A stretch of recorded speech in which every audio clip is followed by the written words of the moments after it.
Hi, students. This is Mr. Crane again. Hope everything's going well. If not, let me know. Set up a tutoring session or get a hold of me. Let me know what's going on, okay? So I've got a social studies lesson for you today. We're basically going to talk about the structure of the United States government.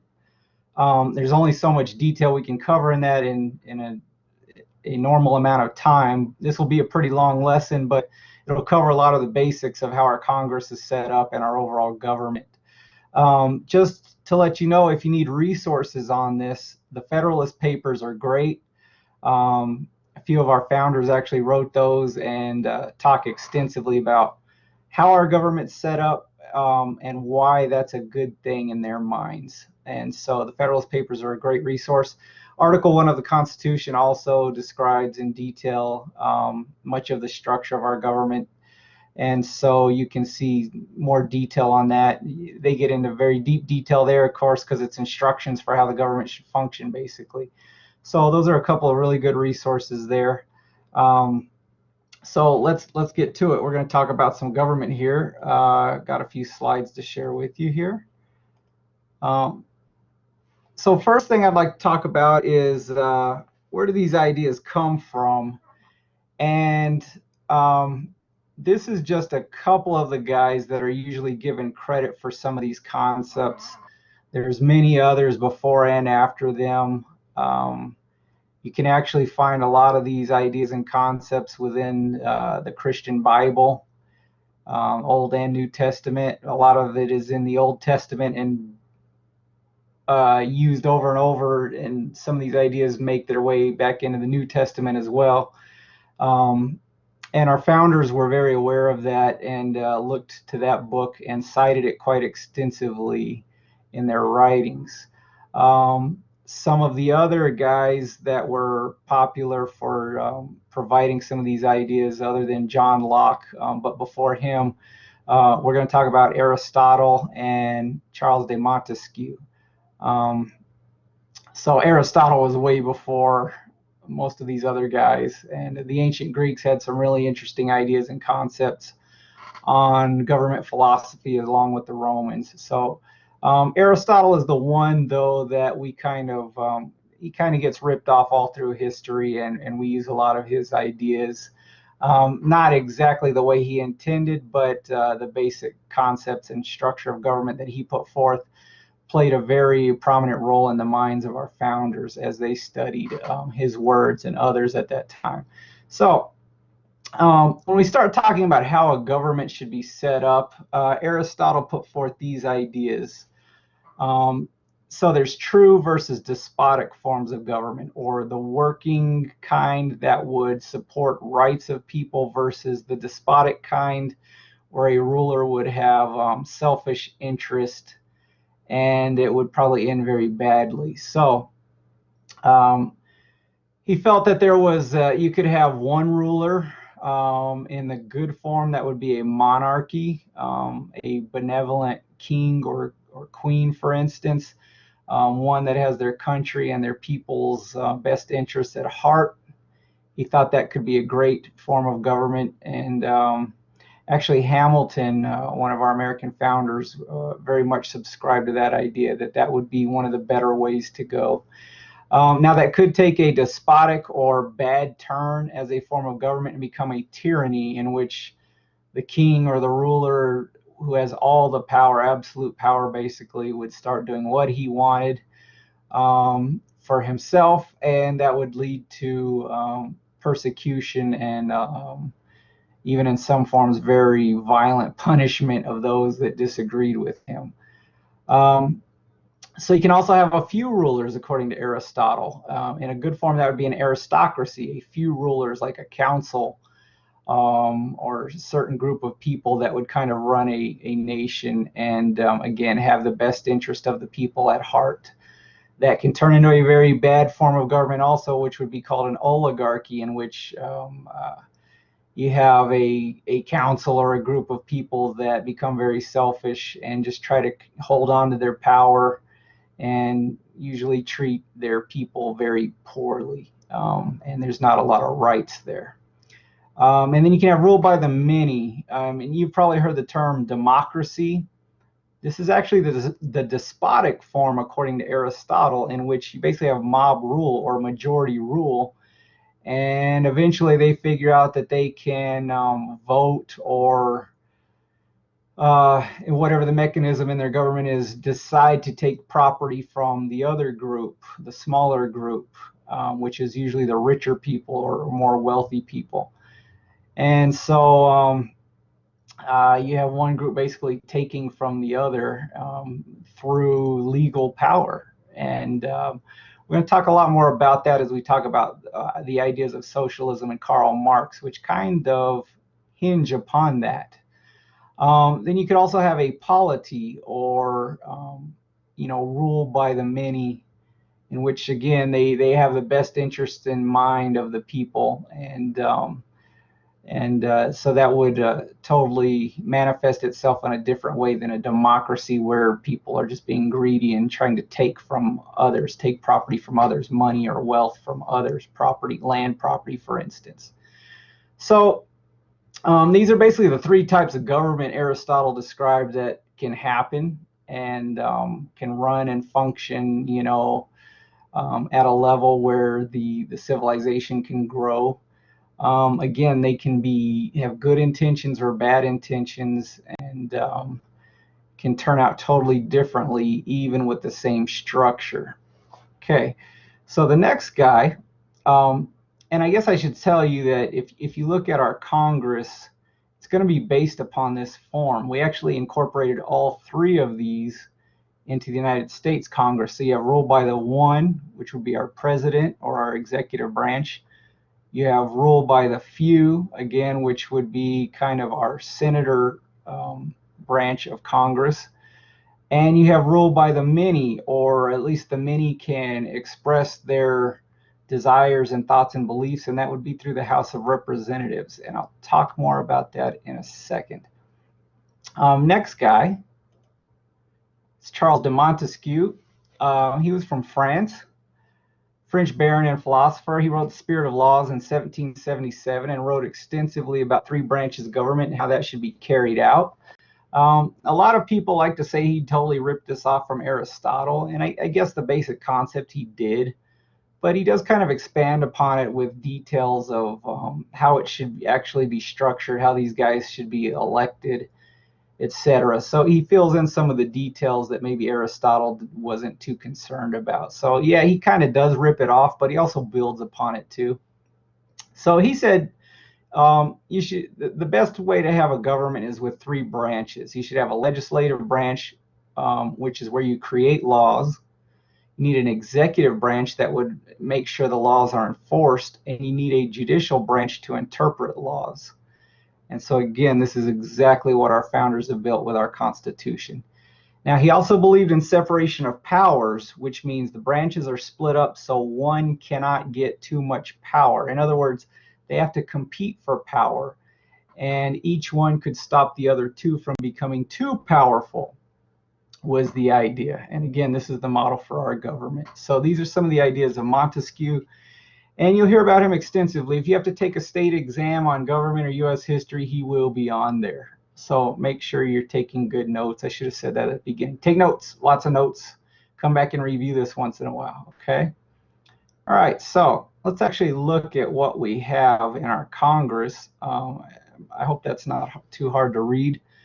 We have two basic houses or branches. You have the House of Representatives and the Senate. Okay, so the House is a larger body, 435 members. At the time of our founders, there was about one representative for every 10,000 people. Today, it's a much different ratio, and we could argue about whether or not it needs to be more like the ratio at the time of the founders. But that's what they had set up. They believed in a shorter term, 2 years for these guys. So every 2 years, these guys have to run for re-election. So basically, they just get elected. They do a little bit of work, and then it's time to try to get re-elected again. So the entire House is up for re-election every 2 years, all of them. This is on purpose, very much on purpose. This is to make the House very sensitive to the desires and beliefs of the people. Okay, this is our democracy or polity part of our government where all the people are going to have a lot of say in with these guys, because they have to get elected every 2 years. So if they're not keeping their constituents happy, they can get fired quite frequently, basically. Okay, so they're going to be very sensitive to what the people want. Okay, qualifications: 25 years old, citizen of the U.S. for 7 years, inhabitant of the state from which they are elected. Their office comes with less prestige than others. They have strict rules and limits on their debate. Most work is done in committees, not on the floor, and they initiate revenue bills and can impeach. So this is where the people kind of have control at the end of the day of the government, because these guys pay the bills or not. They have control of the money, or control of the purse strings, as our founders said. So while they are not very powerful in some ways and have very short terms of office, they're the ones that can put money behind things or take money away from things. So in a way, they do kind of run the government at the end of the day. Then you have the Senate. It's a smaller body, 2 from each state, and you have 100 members total then. So they have a longer term, 6 years, and they are staggered in when they get reelected. So 1/3 of the Senate is up for reelection every 2 years. So their term is 6 years. I'll talk more about that in just a second. But this was designed so that they would not be very sensitive to what the people want, and instead would use their better judgment to save the people from themselves, so to speak. And they were originally chosen by the states to represent the states against the federal government and against the people. So to protect the states, basically the power of the state versus the federal government or the national government, and again versus the whims of those crazy average Joe people out there. I'll talk more about that in just a second. Let's see. Larger constituencies are elected from the entire state. Now they are elected by the vote of the people within the states. Again, it wasn't like that originally. I'll talk more about that in a second. You got to be 30 years old, a citizen for 9 years, and an inhabitant of the state from which you are elected. It comes with more prestige and power because they're more rare, and their vote carries more weight on laws or bills becoming laws. They have higher visibility in the news media, flexible rules, nearly unlimited to debate in the Senate if they want. They've come up with very strict rules to limit things, and sometimes those cause gridlock there. Their work is split more evenly between committees and the floor, and they approve or reject treaties and presidential appointments, and removal from office. Okay. So that's the Senate. If you remember, when they were writing the Constitution and debating what form of government we would have, you probably know that you had the smaller states in population going up against the larger states in population. So we basically ended up with 2 plans, the New Jersey plan and the Virginia plan. The New Jersey plan was the small states plan, where basically representatives to Congress would be equal, 2 for each state, which is what ended up being our Senate. But if the small states had their way, that would be all it would be, is the Senate. And so every state would have equal power in Congress. The Virginia plan said that's not correct, because Virginia has, say, 10 times more people than New Jersey, so they should carry more weight behind their votes in Congress on laws. So they came up with a plan where, based on a state's population, they could get more votes or more representatives in Congress. So they would have more say on creating laws or changing laws or getting rid of laws. And that's basically where our House of Representatives came from. So, we had the Great Compromise, the small states and the large states compromise.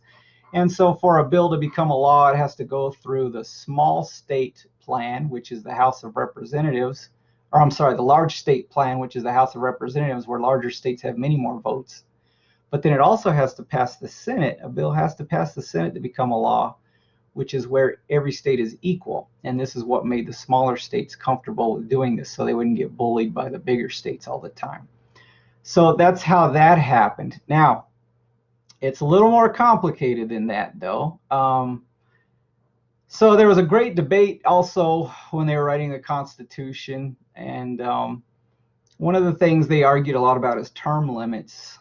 And so Jefferson was actually away in France at the time, trying to garner support and work with them when this was all happening. And he wrote a letter back to Washington. And actually, now that I think about it, Jefferson was in Paris or in France because they were having their revolution kick in, and he actually wanted to help them with that. Anyways, he writes a letter to Washington and says, why do we have these different term limits between the House and the Senate? And Washington basically wrote back and used the analogy of a cup of tea. And he said, well, what do you do with your tea when it's too hot? And the idea is you pour it in the little saucer under the teacup and you can blow on it or just let it cool off. And so Washington is saying that the hot tea is the ideas of the people, the crazy ideas of the people. They hear something new or something fascinating or cool to them, and they want to quickly change the government and put it into place. Like maybe they'd want to quickly become a communist nation because it sounds really cool. You get all this free stuff and all that. And so let's just nuke the whole Constitution and basically turn into a communist nation. And so the people in the House are probably going to listen to that because they got to get reelected very soon. So they're going to be very sensitive, and maybe they start passing laws to turn us into a communist type nation. And so that's going full blast really fast. The tea is very hot. Then it hits the Senate, and the Senate, which would represent the states at the time, would say, no, this is a bad idea. This is not us. You're going to regret this later on. And oh, by the way, I'm a senator. I don't have to be elected for 5 more years. And by then you'll already forget that I voted against something that you liked anyways. So I'm going to vote against this and try to stop this. And so the Senate is where you have the guys that would hopefully keep their cooler heads and use their common sense and not follow whims or like fashion statements of government at the time, what's cool at the time, and instead hold on to what they know works and is good for the people. And so that's where the tea is cooled off in the Senate, because they don't have to worry about being reelected so soon, and they know people have short memories, and so they're not so worried or so sensitive about what the people want. And of course, back then they were chosen by the states anyway, so they really didn't care so much about what the people wanted. They were more worried about what was good for their state, what was good for New Mexico or Pennsylvania or whatever state you're in, Florida. You're more concerned about what's good for your state and your people rather than what people want all over the country. Okay, so they use the analogy of the Senate cools off the House, or cools off the ideas that the people are all fired up about that might not be so good.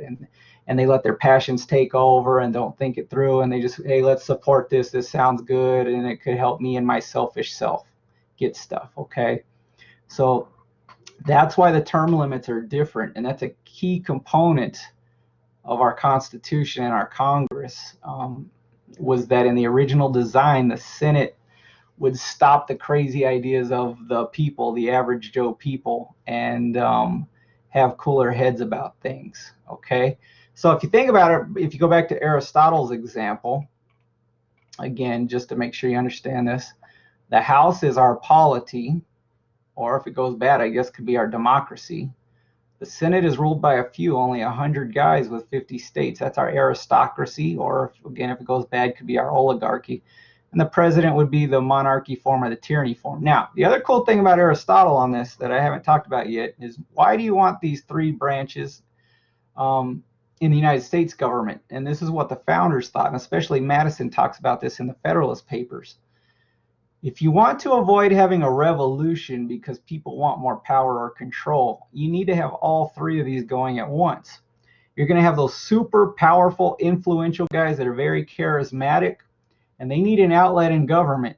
When you have a king or a queen and it's by bloodline, those people never have an outlet in government, so they're always working to overthrow monarchies.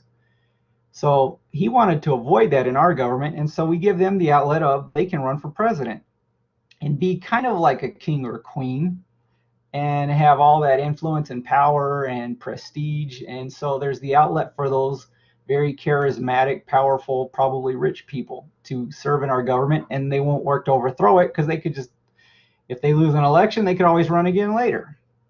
And then you're going to have these other guys that are very powerful, maybe not as charismatic as those presidential types, but they're going to be influential. They could probably be wealthy guys, own a lot of land, things like that. And they want to be able to influence the government too. When you have a king or queen again, is usually just a pocket of those would have an outlet where they could have the ear of the king or queen, usually by providing money or soldiers or land or whatever. Well, Madison wanted an outlet for all of those kinds of people. And so again, that's the Senate. So they can run for election to the Senate. And so you have your aristocracy group. And so they should be satisfied by being able to serve in the Senate and hopefully won't work to overthrow the government like they would with a king or queen or other forms of government. Okay. And then of course you have to have the outlet for the average Joe people. All right. The everyday people out there have to have an influence on the government or they will work to overthrow it and seek revolution. And so the way we do that is through the polity or the bad case democracy. And so the House of Representatives allows them to directly elect representatives that will voice their opinions and concerns and work for change that they want. So you basically have the House of Representatives representing the many, the Senate representing the few, and the presidency representing the one. So you have the monarchy, the aristocracy, and the polity all rolled into one form of government. We were probably the first ones to ever actually do that in that structure. And that's not an accident. That's from studying history and seeing what causes revolts, what causes rebellions, what causes overthrowing of governments. And so we were seeking to, through our founders, avoid that and make a stable government where all parties, all of the three major parties, according to Aristotle, had a voice in the government for the first time ever to try to make it more stable. We could argue about if that's working or not, but that was the idea. Okay. All right. So now I'm going to go back here. The House and the Senate. I think we've pretty well covered that. Now, with the House and the Senate, again, it's still more complicated than all that too. These things were set up to limit each other's power. So you have a legislative branch, an executive branch, and a judicial branch. And I know that's kind of hard to read, but this is kind of a summary of what we just talked about. Okay. So how do they limit each other's power, or how do they stop one of the other branches from becoming too powerful and turning into that bad form of that type of government according to Aristotle? How do we avoid the House becoming the democracy type? And how do we avoid the Senate becoming the let me just show you this again. How do we avoid the Senate going from aristocracy to oligarchy? And how do we avoid our monarchy or our president from becoming tyrannical and taking away rights of people and trampling on people? So there was actually ideas behind that. Here they are. All right, this is called separation of powers and checks and balances. So the government has powers separated in different compartments of government. So not one compartment can get all the power. And each branch can check or stop the other branch from going too crazy. And so we have a balance of power. And as long as we keep that, our rights should be relatively safe compared to other forms of government. So the legislative branch or Congress, what do? They write laws, they confirm presidential appointments, they ratify treaties, they grant money, and they can declare war. Okay.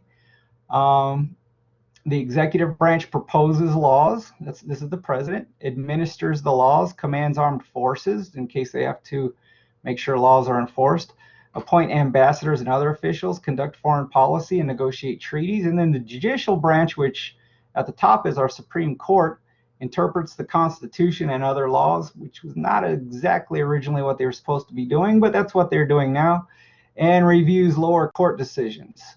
Okay, so the judicial branch can actually limit the executive branch by declaring executive actions unconstitutional. So if the president takes an executive order and writes a law basically and says it's an emergency and it's really bad and hurting people, the judicial branch or the Supreme Court could stop that and say, no, that's unconstitutional, you can't do that, and it would no longer apply. Um, how does the executive branch influence the judicial branch? They appoint judges. They pick the guys that go on here. So um, they can pick guys that will think like them and put them on there, and then hopefully these guys would not stop the president and his executive actions if he has any, for instance. And if they keep doing that, then as they filter out through retirement, death, or what have you, he can pick new judges that would be more helpful or workable for him. Okay, so that's how they can kind of both stop each other. Now, on Congress, the Supreme Court can limit their power as well by declaring their laws unconstitutional. So they could work really hard and get through their whole process and get a law passed, and might be really bad law, and the Supreme Court could actually say, no, we're going to throw that out. That's not constitutional. The Congress, it says, may propose constitutional amendments to override judicial decisions. They can do that. They can impeach Supreme Court justices and try to get them fired. They may reject appointments to the Supreme Court. So they both have powers that can influence the other greatly. Let's see. With President and Congress, he can veto their bills. If they want to pass a bill and turn it into a law, he can veto that and stop it single-handedly. Now, as you can see, does it have override up here? They can actually override his veto if they have enough votes and still get it passed. So those two can fight quite well with each other on passing legislation. He also may adjourn Congress in certain situations or shut them down, make them go home, not let them get something accomplished that they want to do that he doesn't like. Congress can reject his appointments, can reject his treaties, and can starve his laws or initiatives from money so they can't work, can starve them with money or not pass funding for his laws. They can impeach the president if he's doing illegal activity. So you can see here that each branch has enormous power to slow down at least and stop the other branch. And you have to realize that this was one of the main ideas that the founders wanted to be in our government and in our Constitution was mechanisms and tools to slow down government so it doesn't get too crazy in terms of what it does to people. Because remember the experience they went through with England, where it was just new taxes on top of taxes, new laws restricting when they could meet, what they could talk about, what they could own, forcing them to allow people to live in their homes, British soldiers and things like that, being able to talk about their religion and what they believe in church. I mean, all of these things were greatly restricted by the King of England right up to the Revolutionary War. And so they don't want that to ever happen to people again. Their rights were trampled and taken away from them. Their legislatures in their states, so to speak, or colonies, were shut down, and their laws were vetoed by the king. And he just became a horrible tyrant in their eyes. And so everything they do is intended to keep that from happening again, so that we keep our liberties, we keep our freedoms, we keep our rights. And so that's the whole idea behind this structure and why it's set up with all these things for each branch to slow down the other branch. That the Senate can slow down the House of Representatives, and the president can slow them both down, and the Supreme Court can slow all them down, and they can all affect the Supreme Court if it gets too crazy. And so it's just full of concepts in which the government can be slowed down or stopped from doing something too radical.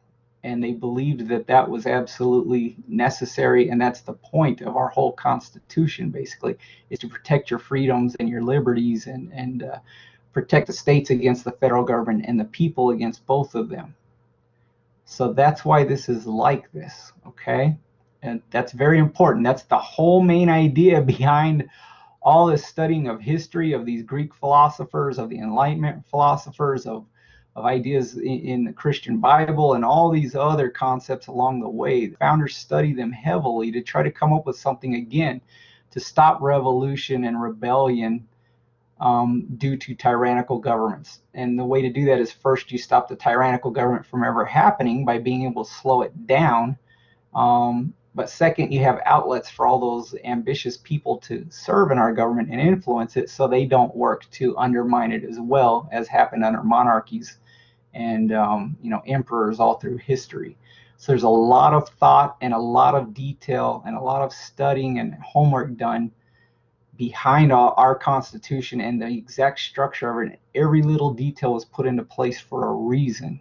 Okay, so I can't stress that enough. Okay, a couple more ideas here.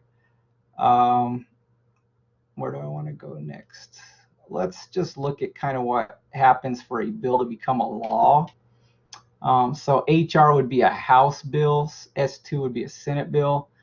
So they have a very long process of turning a bill into law. Again, the founders did not want this to be easy. Okay. It has to go through committees, subcommittees, full committee, rules action committee, floor action, House debate, vote on the passage.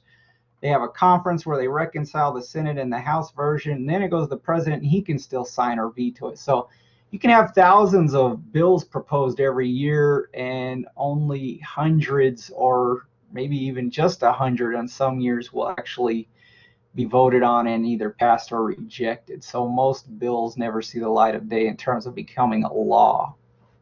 Okay, so it's a very difficult process, a long process. That is on purpose. Now, as we go forward in history and government, you're going to learn about the progressives and even to a big extent the socialists and the communists, the Marxists in general. All of these groups want to undermine or basically destroy the entire idea behind our Constitution of the founders. They actually believe that government is trustworthy and should have more power and should have more control and will actually fix a lot of our problems, make our country a better place, and can take care of us to some extent. So you see the manifestation of this big time under President Woodrow Wilson, and Teddy Roosevelt as well, and some others, but Woodrow Wilson was probably the first hugely successful progressive president who spoke very highly of socialism, if you look at his quotes, and believed in pure democracy and the will of the people.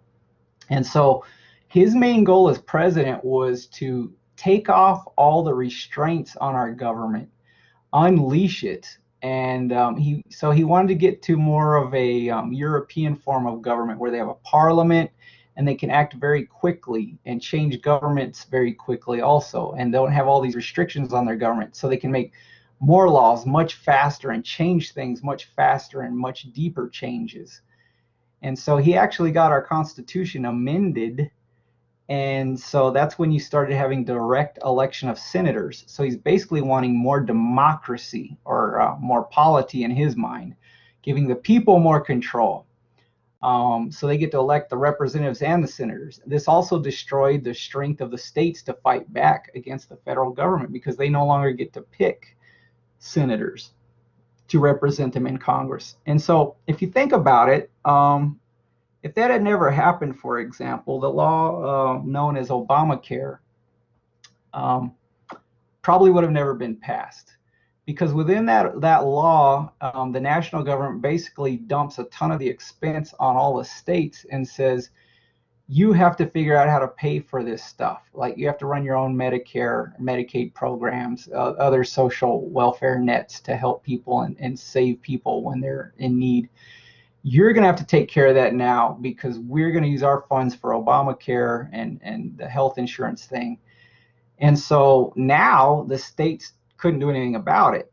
If they had had those senators that they had chosen to represent their interests in Congress, they probably would have voted against the Obamacare law because they knew it would be a huge expense on them and even consider it unfair possibly. So I'm not saying that's good or bad. You can decide that, but we would have had a lot of different outcomes under the original founder system where the Senate represented the power of the states against the national government versus now. Now the states have basically no power against the national government, very little, because they can't stop legislation in the Congress anymore. And it's all up to the people, which scared the founders. I think it was John Adams that said, if you're worried about if you're worried about the well-being or trusting, the average person to make good decisions when they go to vote, just have a 5-minute conversation with the average person on the street about politics and what's going on in that day. And basically it will scare you into thinking you don't want to give them too much power. And so that's why they wanted to limit democracy very much, because they believe that people ultimately show themselves throughout history to get into groups, and especially if they can get one group more powerful than all the others, which Madison said would be very difficult under our structure of government. But if that could happen, they could start voting to take wealth, property, from the other groups. And so basically you'll always have more poor people if they ever figure out that they're the majority and could just vote to start taking things from the richer people. The next thing you know, you have this kind of socialist or communist nightmare, and people are just using Congress and the law to take wealth from others. It's basically stealing, but having the government go do the dirty work for them. And so the founders, I don't think, would think very highly of socialism or Marxism or communism, any of those forms of government, and think it's very bad and going to end very badly. Whereas Woodrow Wilson believed that that was actually the way to go. And so we still have that fight going on today. You can see it within our two political parties and everywhere else. Do we still want to hold on to the ideas of the founders that equal freedom for everybody, to allow everybody the chance to prosper and become millionaires, billionaires, whatever they want if they come up with a great idea? Should we still follow that and have tons of freedom and rights, individual freedom and rights? Or should we go to more of a form of government where we worry about the collective group of people? We try to share more of our wealth, which means the government will have tons of power so that it can take that wealth from those that have more, and basically by force, which means you have to limit freedom and rights so that the government can have the power to go take this wealth and try to equal everybody out, which, as you know from economics, or if you haven't taken that yet, it does horrible things for economic growth and increases the poverty level greatly overall. But a lot of people feel better about it because people are more equal. There's not as much difference in wealth. Whereas in the founders' vision, everybody would have equal opportunity, but would not have equal success. And you will always have rich people, poor people, middle-class people, and everything in between. But they believed that you gave everybody an equal chance, and then it's basically based on their work ethic, their merit, their abilities, and things like that. So that's kind of the great debate going on in America right now, is do we want to follow this socialist vision where we try to equalize everything with a very strong and powerful government, low amounts of freedom and rights, and let the government handle everything and pick who gets what and redistributes wealth and things like that? Or do we want to leave it more up to the individual to determine what they become, where you will have unequal outcomes, but you have equal opportunity, more freedom and more rights, more economic development, more new ideas, more entrepreneurs? There's pros and cons on both sides. The founders would very much say go for the individual freedom and equal rights versus the big government, because the big government will always end up hurting you in the end. So that's a lot of the reasoning behind, again, the structure of our government. Just a couple other concepts. I know this is going very long at this point. How do you change the Constitution? We do have a plan in place to do that, and Woodrow Wilson learned it very well and knew it very well and used that to change the Constitution so that we could start having income taxes. Income taxes were basically illegal under the founders, at least on the national level, and now it's huge compared to where they said it would ever go. But anyways, they had to change the Constitution to do that, to start the Federal Reserve, where the government could control the money supply and print out more money and change interest rates and things like that. And a host of other things, including the direct election of senators versus the states selecting them to represent their interests. So Couple ways you can go about amending the Constitution. Number one, 2/3 of the members of both the House and the Senate can start that process, or you can have a convention called by 2/3 of the states. Excuse me. And then you just have to ratify the change or the amendment. It says after an amendment is proposed, it must be ratified. And two ways again, 3/4 of the state legislatures would have to support it, or 3/4 of ratifying conventions in the states would have to support it. So, if you look at our Constitution and the Bill of Rights and so forth and so on, we've had over 20 amendments so far. They are very rare. That's over, let's see, about 200 and almost 50 years, not quite. So we don't have a lot of those. They are pretty rare. It's pretty difficult to do. Okay, but there's a process for changing our Constitution, doing it the proper way, versus activist judges changing things, which was not really within their power to begin with. Okay, so let's review a little bit. Number one, who are some of the past thinkers that influenced our government? So you basically want to understand and make sure you are comfortable with the ideas of Aristotle and Montesquieu. There are many others, guys, but we just don't have time to cover all of them. But those two, especially Montesquieu, will most definitely be on your state exam if you're going to have one over this topic. How did Washington explain the term limits to Jefferson? Again, this is the cup of tea analogy, and basically goes to your understanding of why they set up the House of Representatives, the Senate, and the presidency the way they did, and the term limits. I use an Oreo cookie analogy a lot with younger students. So I say, okay, you got the House of Representatives, which is elected every 2 years. You got the Senate every 6. So the House of Representatives is mommy and the Senate is daddy. Let's say it's almost bedtime and you want to go eat a ton of cookies. Which one would you go ask if you could eat a ton of cookies right before bedtime? If your answer is mommy or the House of Representatives, that would be correct, because they are going to do whatever you want. They want to keep you happy, so you keep voting for them every 2 years. If you go ask the Senate, they're going to tell you, no, that's very bad for you. Shut up and go to bed. Okay, so the House of Representatives is your spoiling mommy. The Senate is the good daddy, you could think of it as, when you want cookies before you go to bed. And it's because of their term limits and how sensitive they are to the people. And again, the senators originally were picked by the states, so they didn't care if you wanted cookies or not. They were going to do what's best for their state or their house, their household, their family.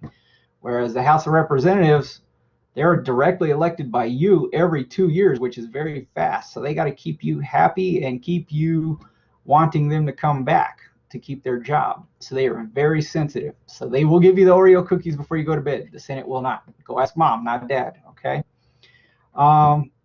Describe the concept of separation of powers. Make sure you can do that.